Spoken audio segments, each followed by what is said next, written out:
नमस्कार भारत, इंडिया, क्या हालचाल। जैसा कि मैंने वादा किया था, आज एक खास मुद्दा लेके आया हूँ। आप लोगों से दो चार बातें की जाएंगी, समझा जाएगा। सबको नमस्कार।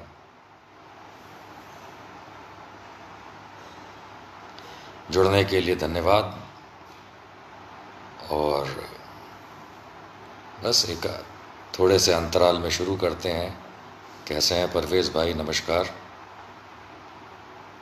वैद्य साहब नमस्कार।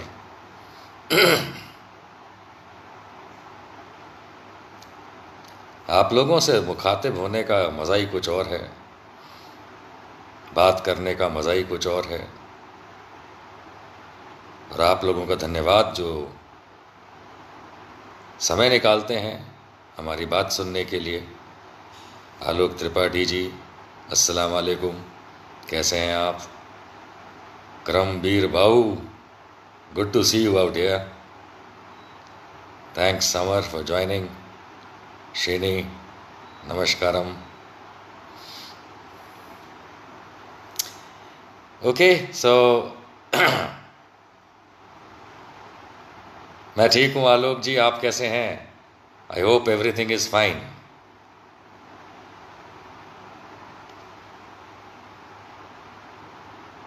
मैं नाम पढ़ता रह जाऊंगा फिर मैं। अच्छा, नमस्कार सबको। एक ख़ास टॉपिक पे बात ज़रूर करना चाहूँगा, अपनी बात रखना चाहूँगा, आप लोगों की ओपिनियन सुनना चाहूँगा और आप लोगों से बात करते करते इस देश तक एक संदेश पहुँचाना चाहूँगा। आज का मुद्दा, जैसा मैंने वादा किया था, उसी वादे पे वही टॉपिक पे आया हूँ कि नरेंद्र मोदी जो भारत के प्रधानमंत्री हैं, क्या वो इस लायक हैं? क्या उन्हें भारत का प्रधानमंत्री सिर्फ इसलिए बना रहना चाहिए क्योंकि लोकसभा में सीटें मिली, या उनको हटा देना चाहिए? मार्क माय वर्ड्स, हटा देना चाहिए, ये मैंने कहा, क्योंकि हटेंगे ऐसे तो वो है नहीं। बहुत बड़े कुर्सी चिपकू हैं तो अपने आप तो हटेंगे नहीं।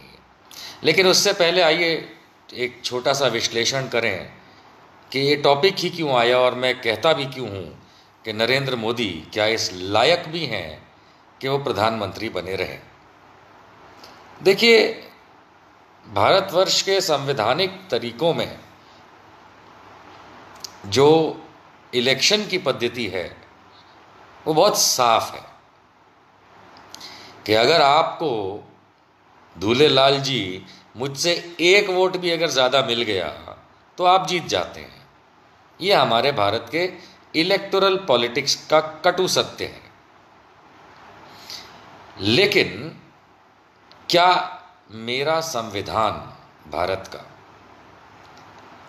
किसी व्यक्ति को या किसी पार्टी को या कुछ लोगों को क्या ये अधिकार देता है कि जस्ट बिकॉज आपने सीटें जीत ली तो आप भारत के संविधान की शरण में अपने आप को दिखाते हुए उसकी छत्र छाया में बैठ के सिर्फ आपको सीटें ज़्यादा मिली तो आप देश को ख़त्म करने पे तो लोगे?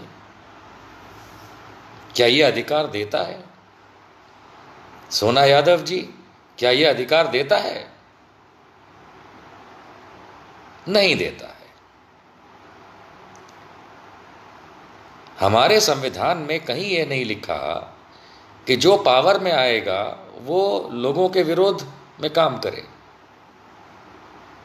और ये मैं साफ शब्दों में कहता हूं कि नरेंद्र मोदी पिछले 6 साल से भारत में और उससे पहले 13 साल गुजरात में लोगों के विरोध में काम करता रहा। पहले गुजरातियों के विरोध में काम किया, अब भारतवासियों के विरोध में काम करता है। बहाना ये है सीटें उसके पास ज़्यादा हैं भाजपा के पास, तो वो सरकार में रहेंगे। सोशल मीडिया से लेकर के अगर आप देखते हैं और ऑब्जर्व करते हैं तो सड़क तक बहुत से ऐसे लोग आपको मिल जाएंगे जो कहेंगे मोदी जी अच्छा काम कर रहे हैं। पर कभी नज़र उठा के देखिए, ये जो लोग कहते हैं ये बात, उनकी संख्या कितनी है? क्या संख्या है उन लोगों की? चलिए एक ही बार में समझ लेते हैं कि भारतवर्ष के 10% लोग ऐसे हैं, 10%, जो कहते हैं कि भाजपा की नरेंद्र मोदी वाली सरकार अच्छा काम करती है। चलिए मान लेते हैं 10% ऐसा कहते हैं।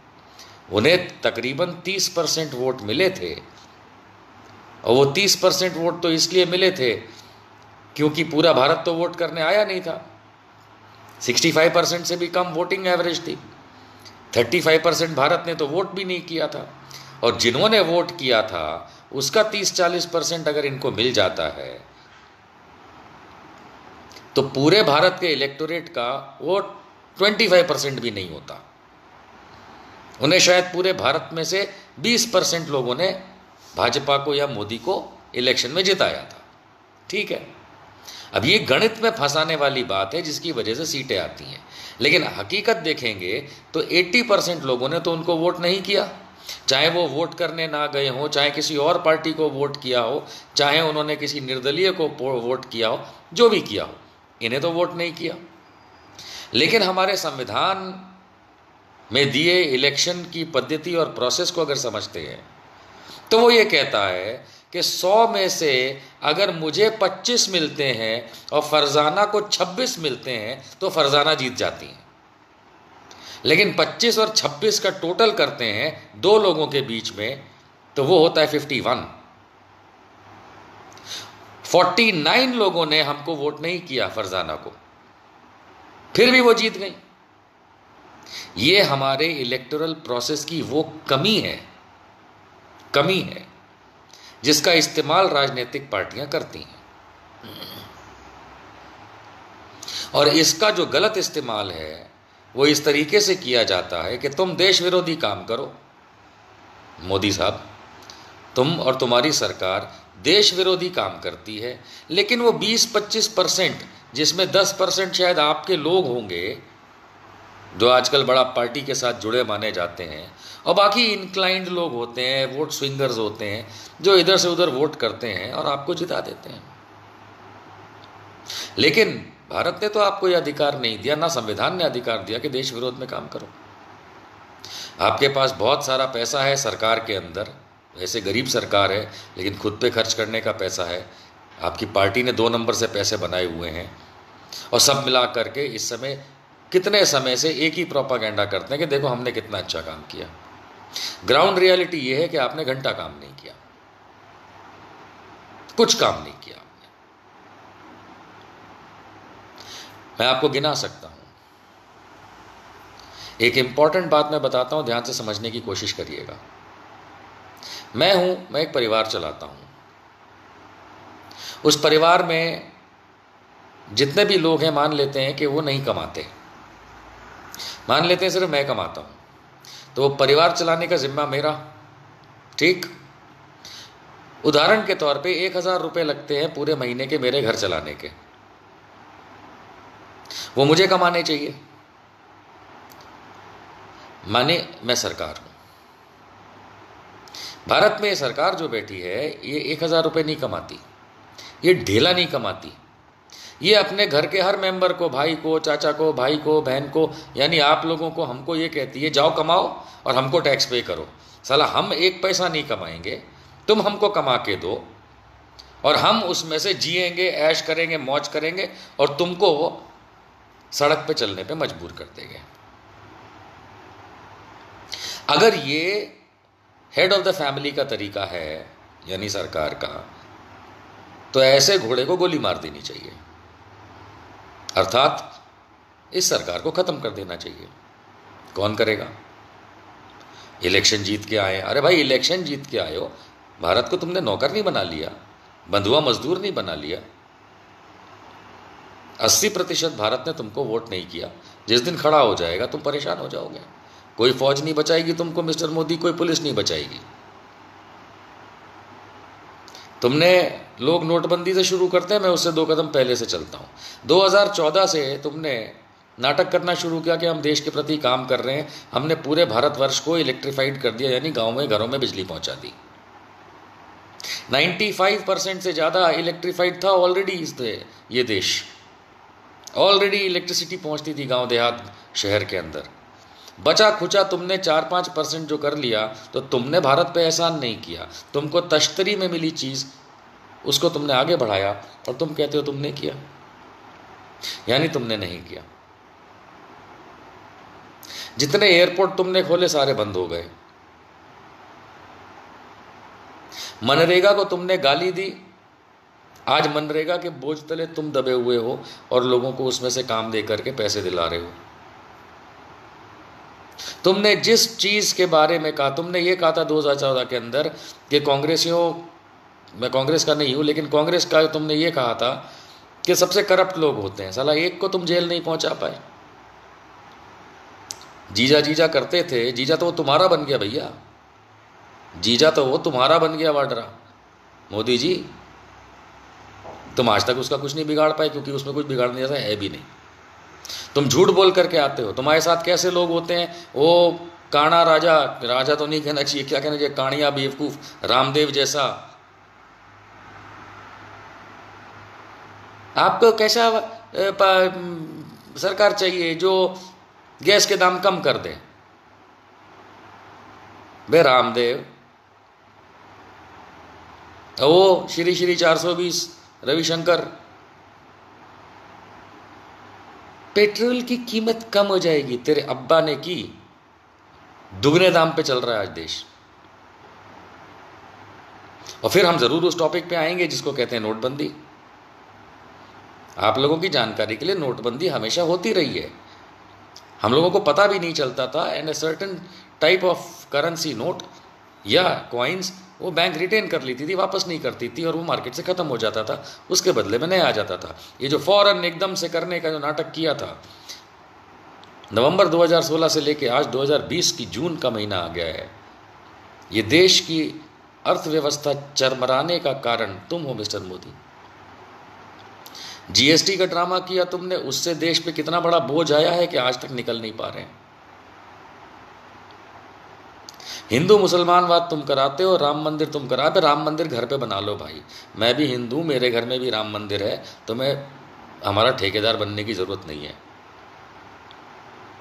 वो 3 तलाक का कानून पास करके महिलाओं के सम्मान में, जशोदा बहन के सम्मान में आज तक 2 रुपया का चढ़ावा दिया?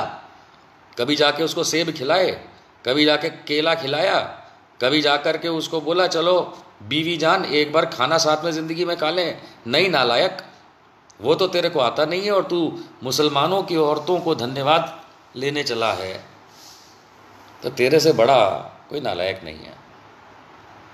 3rd grade person. तुम गवर्नेंस के नाम पे काला धब्बा हो, काला धब्बा। यूपीए की सरकारें आई, इसके पहले लोग मजाक उड़ाते थे कुछ पुराने प्रधानमंत्रियों का, जैसे कि HD देवेगौड़ा वगैरह का, कि भाई ये भी कोई, अरे नरेंद्र मोदी तुम्हारे जैसा तो नालायक कोई नहीं है। तुम तो देश के नाम पे तुमने बिल्कुल बेवकूफ़ बना रखा है। नौकरियां कहाँ हैं? मैं साल की 2 करोड़ नौकरियां दूंगा, अरे कहाँ? नौकरियां नहीं तुम्हारे पास देने के लिए, पैसा है नहीं तुम्हारे पास पॉलिसीज बनाने के लिए, रेवेन्यू तुम बनाते नहीं हो, हमारे इनकम टैक्स को रेवेन्यू बोलते हो। आज भारतवर्ष को यह समझने की ज़रूरत है, बहुत ज़्यादा सलीके से समझने की ज़रूरत है कि जो PSU कहलाते हैं, गवर्नमेंट की जो कंपनीज होती हैं, ONGC, oil and natural gas, state bank of India, Indian oil corporation, air India, steel authority of India limited, shipping corporation of India, ये जो इतने बड़े बड़े नवरत्न कंपनियां बनाई थीं जवाहरलाल नेहरू और उनके बाद भारत सरकार ने, वो इसलिए था कि भारत सरकार की कमाई हो, भारत सरकार उसमें कमाए और कमा के हेड ऑफ द फैमिली की तरह अपने लोगों को खिलाए पिलाए, देश का उत्थान करे। तुमको तश्तरी में मिल गया पका पकाया, तुम साला ये बेच दो, वो बेच दो, LIC बेच दो, हाल में शिपिंग कॉरपोरेशन ऑफ इंडिया बेच दो। तेरे बाप ने बनाया था बे, हैं? दामोदर दास मोदी ने बनाया था, जो तू बेच रहा है। अगर कोई एक यूनिट खराब हो जाती है कि चलिए एयर इंडिया में प्रॉब्लम आ रही थी तो उसको आप ठीक करते, आप सब कुछ बेचने पे तुले हो। तुम तो व्यापारी क्लास के नहीं हो, तुम साले भिखारी क्लास के हो कि कहीं सड़क पे पड़ी कोई चीज मिल गई बेच दिया। 4 किलो प्लास्टिक कहीं से पड़ा मिल गया, जाके कबाड़ी को बेच दिया। तुम तो कबाड़ी निकले यार। यू आर अ ब्लडी कबाड़ी मिस्टर मोदी। जो तुम्हें चीज मिली उठा के बेच दिया, एयरपोर्ट वो बेच दिए, शिपिंग कॉरपोरेशन वो बेच रहे हो, LIC वो तुम डिसइन्वेस्ट कर रहे हो। अरे देश बेच रहे हो, तुम्हारे बाप दादाओं ने देश नहीं बनाया। ये भारतीय जनता पार्टी में से या मोदी के या अटल बिहारी के या इनके जैसे RSS संघी लोगों ने ये देश का निर्माण नहीं किया। ये अंग्रेज के नौकर थे, अंग्रेज के जूते के तलवे चाटते थे जिसमें गोबर चिपका होता था। ये मोदी के संघी बाप दादा। तुमको एक देश में तुमने किसी भी तरीके से इलेक्शन जीत के तुम सरकार में बैठ गए, तुम बेच दोगे पूरे देश को। मुझे याद है नरेंद्र मोदी, तुमने कहा था मैं देश नहीं झुकने दूंगा, पर तुमने ये नहीं कहा था कि मैं देश नहीं बिकने दूंगा। तुम तो देश बेच रहे हो। आज भारत सरकार निकम्मी निठल्ली के पास 1 रुपया नहीं है दोस्तों, 1 रुपया नहीं है। ये RBI से हमारा देश का पैसा लूट चुके हैं, ये LIC से हमारा पैसा उठा चुके हैं, करोड़ों लाखों रुपया, लाखों करोड़ रुपया। ये हमारे नवरत्न कंपनियां बेच रहे हैं क्योंकि इनके बाप ने नहीं बनाई, मुफ्त की मिली है, कमाई का जरिया है नहीं। यही गुजरात मॉडल है। मैं जानता हूँ, मैं गुजरात में इतने साल रहा हूँ, मुझे पता है। जो मिला साली चीज़ को बेच करके इनने पैसे बना लिए, अपने पे खर्च किए और फिर नंगे हो गए। ये पिछले 2-2.5 साल से भारत सरकार ज़ीरो बैंकरप्ट है, इनके पास पैसा नहीं है। और इस वजह से ये कोरोना वायरस के नाम पे इन्होंने लाखों करोड़ रुपया विदेशों से इस समय लिया, IMF से और वर्ल्ड बैंक से। और ये किस पे खर्च कर रहे हैं? खुद पे खर्च कर रहे हैं। ये आम इंसान पे पैसा नहीं जा रहा है। आम इंसान तो भूखा प्यासा नंगा बैठा है, ये खुद पे खर्च कर रहे हैं। और मैं आपको उदाहरण देता हूं कैसे। आनंद जी नमस्कार। आनंद जी को जैसे बड़ा मैंने जानता हूं, डिस्कशन करता रहता हूं। आनंद जी को ये ध्यान है, आनंद द्विवेदी जी को, कि भारत सरकार के पास पैसे क्यों नहीं है इस समय? क्योंकि कोरोना वायरस की सिचुएशन इन्होंने खड़ी करी और लॉकडाउन कर दिया और सारा टैक्सेशन बंद हो गया। लगभग कोई टैक्सेशन इनके हाथ में नहीं आ रहा। लेकिन एक बात बिल्कुल साफ है मेरे दोस्तों, और मैं आपको बताता हूं, आपको समझ में आ जाएगा। भारतवर्ष के अंदर 7 लाख गांव हैं, 7 lakhs विलेजेस, है ना। हर गांव में एक सरपंच होता है और वो सरपंच को सरकार पैसे देती है हर महीने, अर्थात तनख्वाह। आप MP MLA तो छोड़ ही दीजिए, मेंबर ऑफ पार्लियामेंट छोड़ दीजिए, हज़ारों MLA छोड़ दीजिए, MLC छोड़ दीजिए, सरकारी दफ्तर छोड़ दीजिए, सरकारी विभाग डिपार्टमेंट्स छोड़ दीजिए, आप सरकारी पुलिस वाले छोड़ दीजिए, फौज छोड़ दीजिए, सब छोड़ दीजिए। जो लाखों की संख्या में भारत सरकार और केंद्र राज्य सरकारों की नौकरी करते हैं, उनको तो छोड़ दीजिए। आप हर सरपंच को उठा लीजिए, हर सरपंच को अगर ये 10,000 रुपये महीना भी देते हैं तो 7 लाख गांव, मान लेते हैं 5 लाख सरपंच होंगे। 5 लाख सरपंच 5 lakhs इंटू 10,000 कभी करेंगे तो आपको पता चलेगा कितने अरब रुपए होते हैं, अरबों। और ये हर महीना देना पड़ता है, बाकी तो खर्च मैंने गिना ही नहीं आपको। Every single month 5 lakh into 10,000, ये करके देख लीजिएगा कितने जीरो आते हैं, जो उस ससुर पात्रा तक को नहीं पता है ना। इतना पैसा हर महीना ये लोग सिर्फ सरपंचों को खर्च का देते हैं, तनख्वाह का देते हैं, जो भी कहते हैं।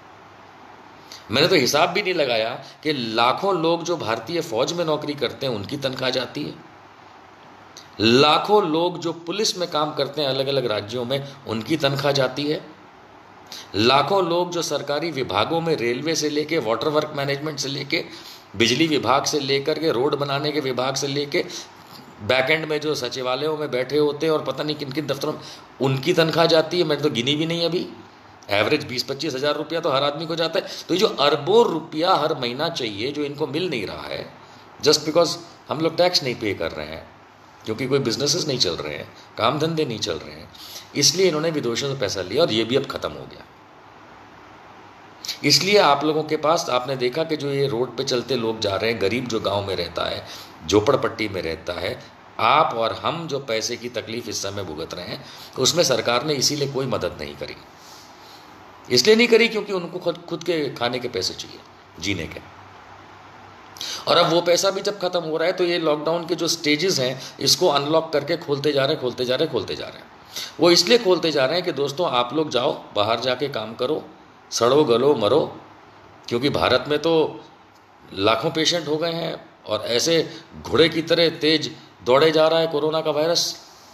इन्हें क्या फ़र्क पड़ता है? ये तो पहले आके टीवी पे रोते थे, भैं 550 हो के घर में बैठो, अब 2.5 लाख हो गए बाहर निकलो। इससे बड़ा चार्ली नहीं देखा मैंने मोदी जैसा। आज मैं पढ़ रहा था कि डोनाल्ड ट्रंप ने ये कहा है कि अगर भारत में सही तरीके से अगर टेस्टिंग कराई जाए तो अमेरिका से ज़्यादा पेशेंट भारत में मिलेंगे। तो ज़रूर मिलेंगे, हम सब समझते हैं इस बात को। तो उधर चीन को लाल आंख दिखाएंगे, हैं मोदी जी क्या बोलते थे, हम लाल आंख दिखाएंगे। भाई गनुआ लाल कर दी चीन ने और तुम साले कुछ कर नहीं सकते। नेहरू को गाली देते हो, जिस आदमी ने चीन को अपनी औकात दिखा दी थी, लाइन पर खड़ा कर दिया था ला करके। पाकिस्तान के सामने तुम भीगी बंदी में बिल्ली बने घूमे रहते हो और फालतू का घर में यहाँ पे हिंदुस्तान में ड्रामा करते हो। तो कहने का मतलब ये है कि ये मीडिया जो टीवी मीडिया है खास करके, इसको देख करके हम लोगों को ये नहीं समझना चाहिए कि देश बिल्कुल खुशहाल है। वो 8-10 चैनल्स का घर खुशहाल चल रहा होगा, लेकिन देश खुशहाल नहीं है। आपका घर खुशहाल है क्या इस समय? पहले भी नहीं ना। पहले तो सरकारी नौकरियां नहीं मिलती थी, अब तो प्राइवेट जा रही है इस समय। हकीकत यह है कि नरेंद्र मोदी की जो गवर्नेंस है उसको हम लोग क्या कहते हैं आजकल? गोबरनेंस। मोदी की गवर्नेंस नहीं है, मोदी की गोबरनेंस है, गोबरनेंस। और हकीकत में गोबर जो होता है वो टट्टी के सिवाय कुछ भी नहीं होता, माफ कीजिएगा, लेकिन हकीकत यही है। तो अगर ऐसा व्यक्ति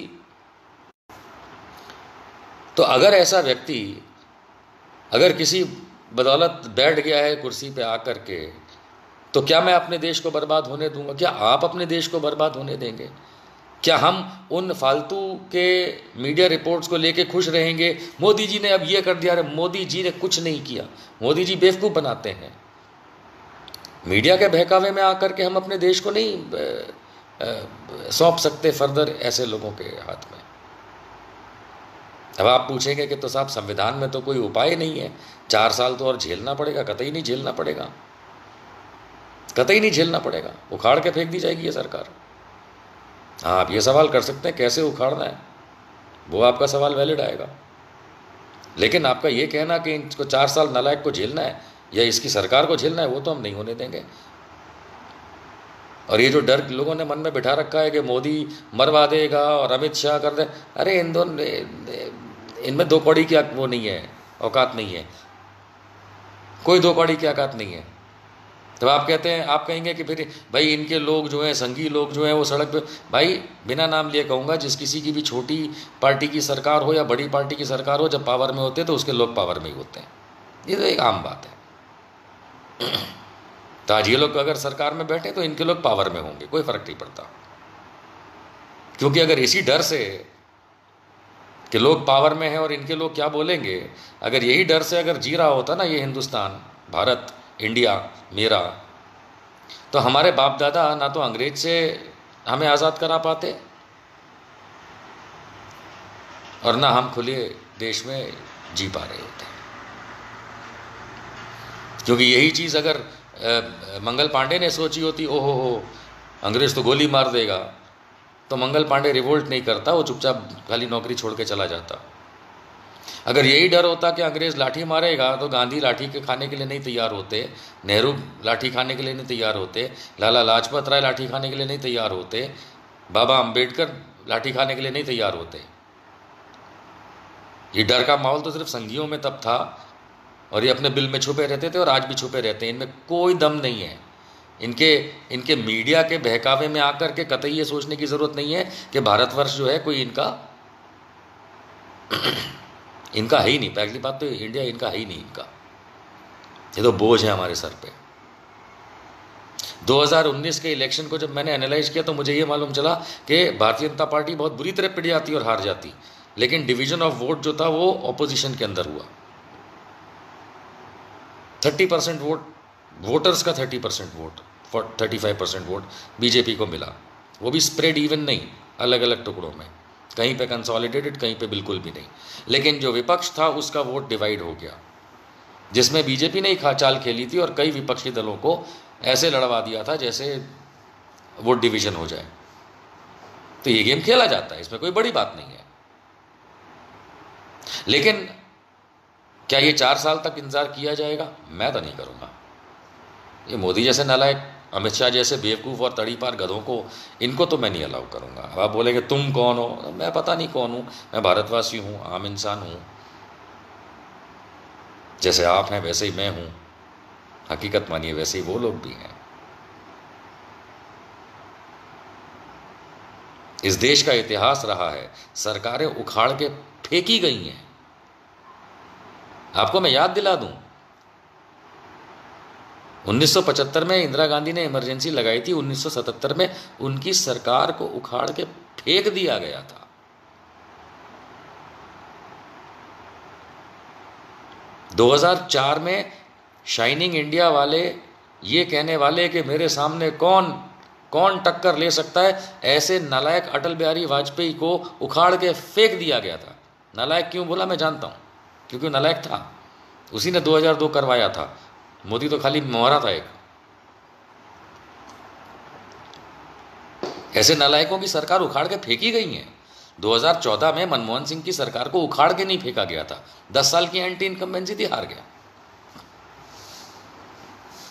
आपको इतिहास का जिन लोगों को ज्ञान होगा उनको पता होगा कि इवन इंदिरा गांधी जब प्राइम मिनिस्टर थी, बहुत सारी राज्य सरकारों को उखाड़ के फेंका गया, उसके बाद की सरकारों को उखाड़ के फेंका गया। इंदिरा गांधी की खुद की सरकार 77 में उखाड़ के फेंकी गई। अटल बिहारी की 2004 के इलेक्शन में जो बुरी तरह हार है, उसको उखाड़ के फेंका जाना कहा जाता है। और अगर कुछ चीज़ें नहीं हुई है जिस तरीके से हम एक्सपेक्ट नहीं करते हैं इंडिया के अंदर के गदर हो, तो साहब अगर गोबर होगा तो गदर तो जरूर होगा। जहां गोबर फैला रहेगा वहां गदर जरूर होगा साहब। कौन रोकेगा? कोई ये बताए कि करोड़ों ये जो मजदूर की हालत खराब करी, सिर्फ चल के जाने की बात नहीं कर रहा हूं मैं, भूखे प्यासे रहने की बात नहीं कर रहा हूं मैं, ट्रेन और बस की बात नहीं कर रहा हूं मैं। उनकी नौकरियां गई, उनके पास पैसे नहीं, अभी काम नहीं, कौन जिम्मेदार है? आपको लगता है कि वो आज अभी इस समय हम लोग इस मोबाइल पे और फेसबुक लाइव पे बैठ करके बात कर रहे हैं, आई एम श्योर मैंने 11 बजे का टाइम रखा, सब लोग खाना खा चुके होंगे मोर और लेस। कितने गरीबों ने खाना नहीं खाया आज, पता है आपको?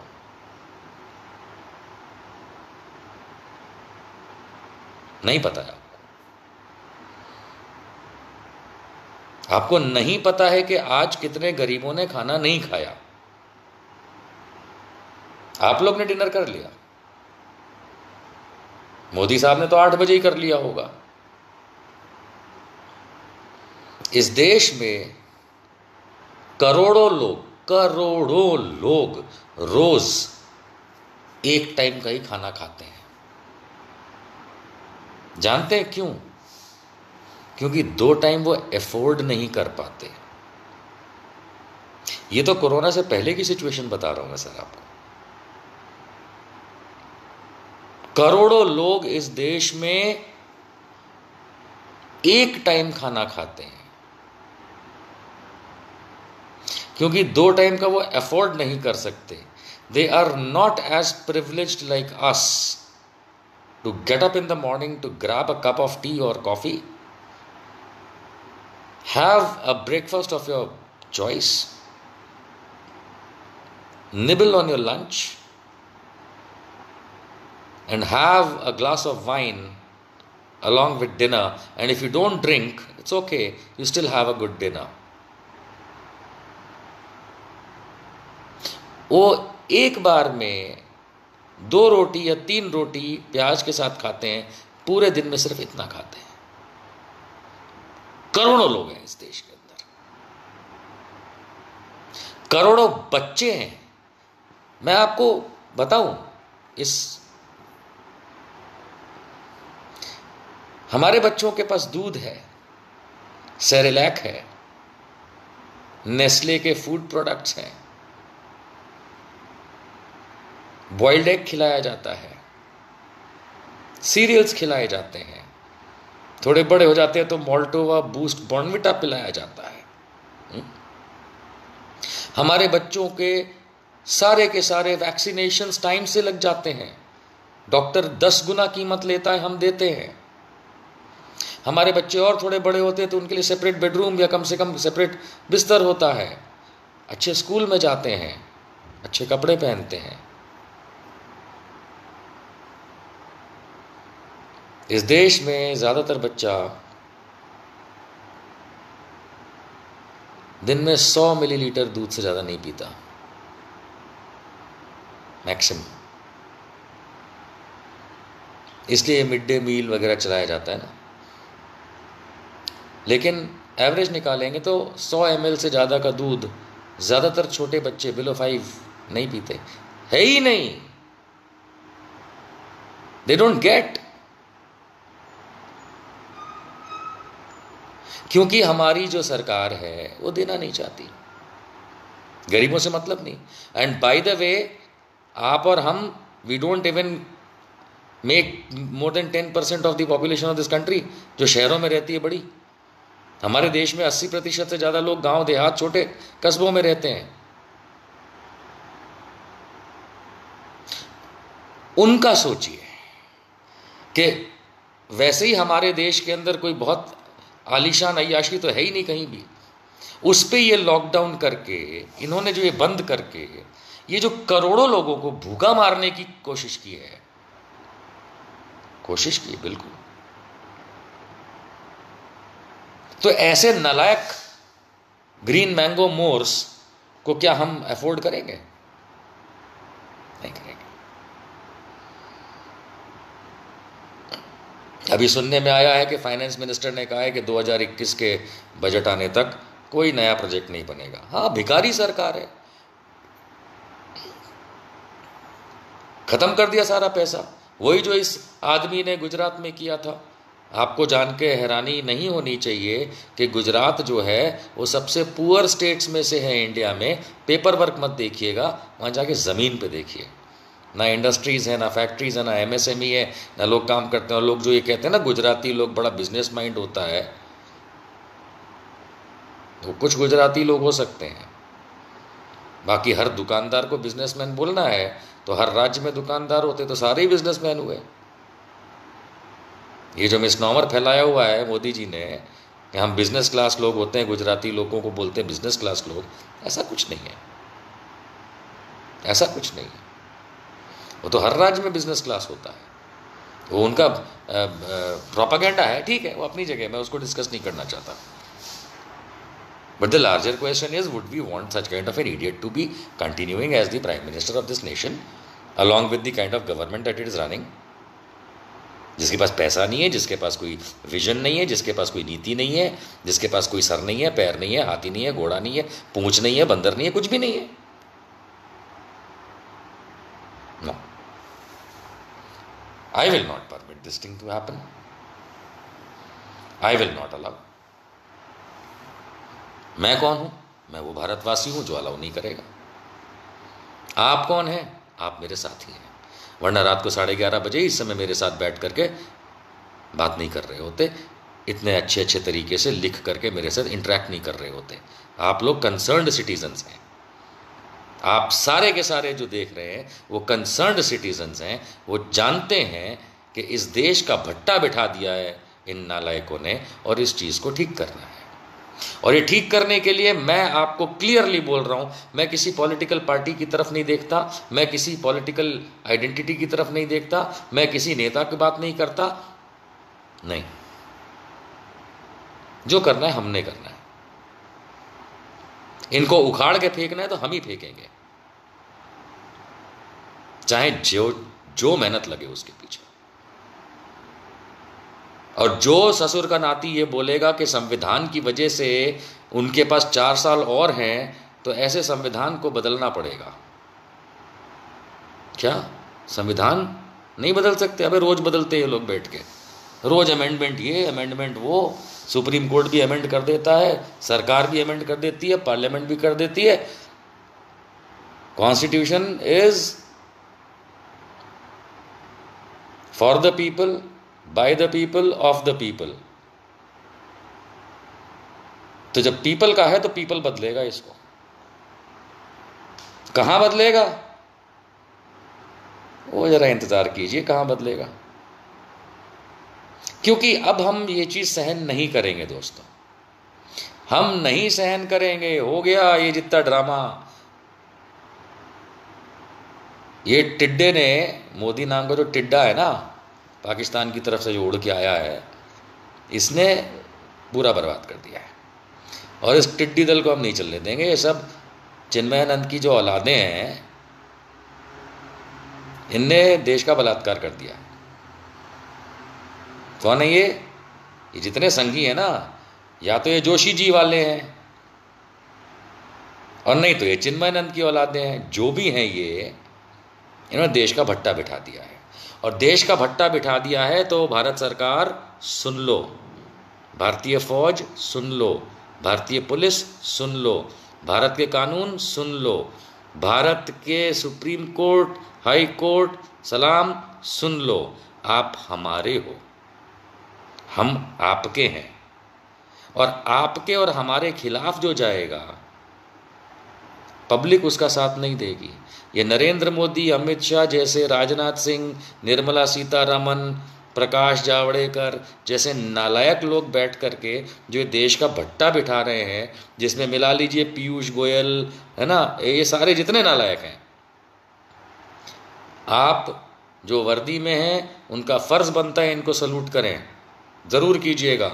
लेकिन आपका फ़र्ज़ ये नहीं कहता कि अगर ये लोग देश तोड़ने का काम करते हैं तो आप इनका साथ देंगे।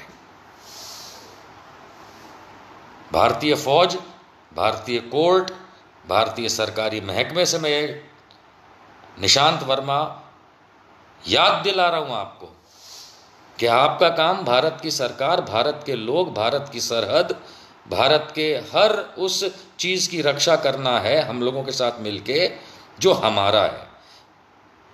लेकिन जो हमारे खिलाफ काम करे जस्ट बिकॉज वो सरकार में बैठा है, आपका कर्तव्य उनको बचाना नहीं है। कहीं नहीं संविधान में लिखा है कि भारत की फौज उस व्यक्ति को बचाएगी जो पद पे आसीन होने के बावजूद भारत को तोड़ रहा हो। क्या ये निर्णय कौन लेगा? हम लेंगे यार।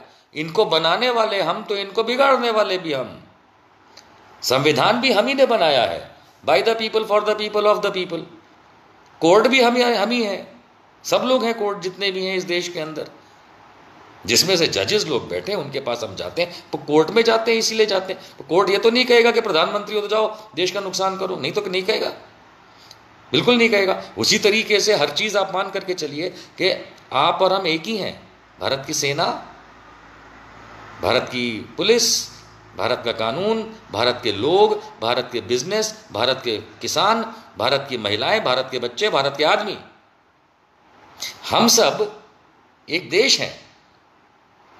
क्या आपको नहीं दिख रहा कि एक आदमी प्रधानमंत्री की कुर्सी पे बैठ के देश को बर्बाद कर रहा है? अगर नहीं दिख रहा तो आप गलत जगह बैठे हैं सर। अगर आप सुप्रीम कोर्ट के जज हैं और आपको नहीं दिख रहा तो आप गलत जगह बैठे हैं। आप भारत के फौज में हैं और आपको नहीं दिख रहा तो आप गलत जगह बैठे हैं। आप मिनिस्टर हैं, आपको नहीं दिख रहा, आप गलत जगह बैठे हैं। आप डॉक्टर हैं, आप जगह आपको नहीं दिख रहा तो आप गलत जगह बैठे हैं। आप पुलिस के अधिकारी हैं और आपको नहीं दिख रहा कि ये लोग तोड़ रहे हैं तो आप गलत जगह बैठे हैं। आपको इनसे दबने की जरूरत नहीं है, ये आपके बाप नहीं है, आप इनके बाप हैं और आप हमारे भाई हैं, अर्थात हम लोग इनके बाप हैं, हमने इनको बनाया है। अगर ये देश तोड़ने की कोशिश कर रहे हैं तो इनको हटाना हमारी जिम्मेदारी है। भारत की फौज, ये आपकी भी जिम्मेदारी है, ये आपकी भी जिम्मेदारी है।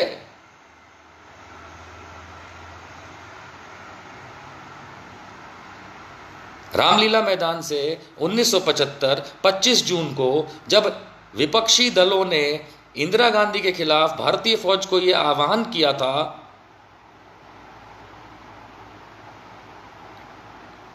कि आप ऐसे प्रधानमंत्री का ऑर्डर मत मानिए जो देश के खिलाफ है, यही बात मैं आज कहता हूं, यही बात मैं आज कहता हूं, यही बात मैं आज कहता हूं। जयप्रकाश नारायण ने जो कहा था 25 जून 1975 को रामलीला मैदान दिल्ली में हजारों लाखों की संख्या में खड़े होके कि हे भारत की सेना, इस प्रधानमंत्री की बात मत मानो क्योंकि ये देश के खिलाफ काम कर रही है। आज वही बात मैं कहता हूं कि हे भारत की सेना, हे भारत की फौज, हे भारत के मजिस्ट्रेटों, हे भारत के जजों, हे भारत के अधिकारियों, हे भारत के लोगों, औरतों, बच्चों, बूढ़ों, जवान, किसान, मजदूर, गरीब, अमीर, बिजनेसमैन, ये प्रधानमंत्री, ये गृह मंत्री, ये इस देश के खिलाफ काम कर रहे हैं। गिनाने की आवश्यकता नहीं, आप सबको पता है, हमको पता है, मैं फिर भी गिना चुका हूं और गिना दूंगा। इनकी बात हम नहीं मानेंगे और इनको जड़ से उखाड़ के फेंकना है हमको। भारत की फौज का यह कर्तव्य है कि भारत को बचाए, तो भारत की फौज ऐसे नालायक प्रधानमंत्री, गृह मंत्री और मंत्रियों से जो इस देश के खिलाफ काम कर रहे हैं उनके सामने झुकने के बजाय इनको उखाड़ फेंकने में, देश का भला करने में इज्जत रखें अपनी। भारत के कानून में बैठे हुए जितने भी बड़े बड़े जज हैं और इनकी मैं इज्जत करता हूं, मैं हर उस जज की इज्जत करता हूं, हर एक जज की इज्जत करता हूं, हर कोर्ट की इज्जत करता हूं, लेकिन जब पूरा देश देख रहा है कि ये नालायक मंत्री बन करके प्रधानमंत्री हो, चाहे नालायक मतलब जो लायक नहीं होता है उतना, प्रधानमंत्री हो, गृह मंत्री, जब ये देश को तोड़ रहे हैं, सारे के सारे खत्म कर रहे हैं, बर्बाद कर रहे हैं, इकोनॉमिक्स से लेकर के हिंदू मुसलमान से लेकर के हर चीज में, एजुकेशन से लेकर बिजनेस से लेकर हर चीज में, तो हे मेरे भारत के जजों जिनकी मैं रिस्पेक्ट करता हूं, 2 कदम आगे बढ़ो, तुम्हारे पैर छूने को मैं तैयार हूं। इस देश को इस गुर्बत से बचाओ, नहीं बचाओगे तो पब्लिक बचाएगी, तब किसी का नहीं सुना जाएगा।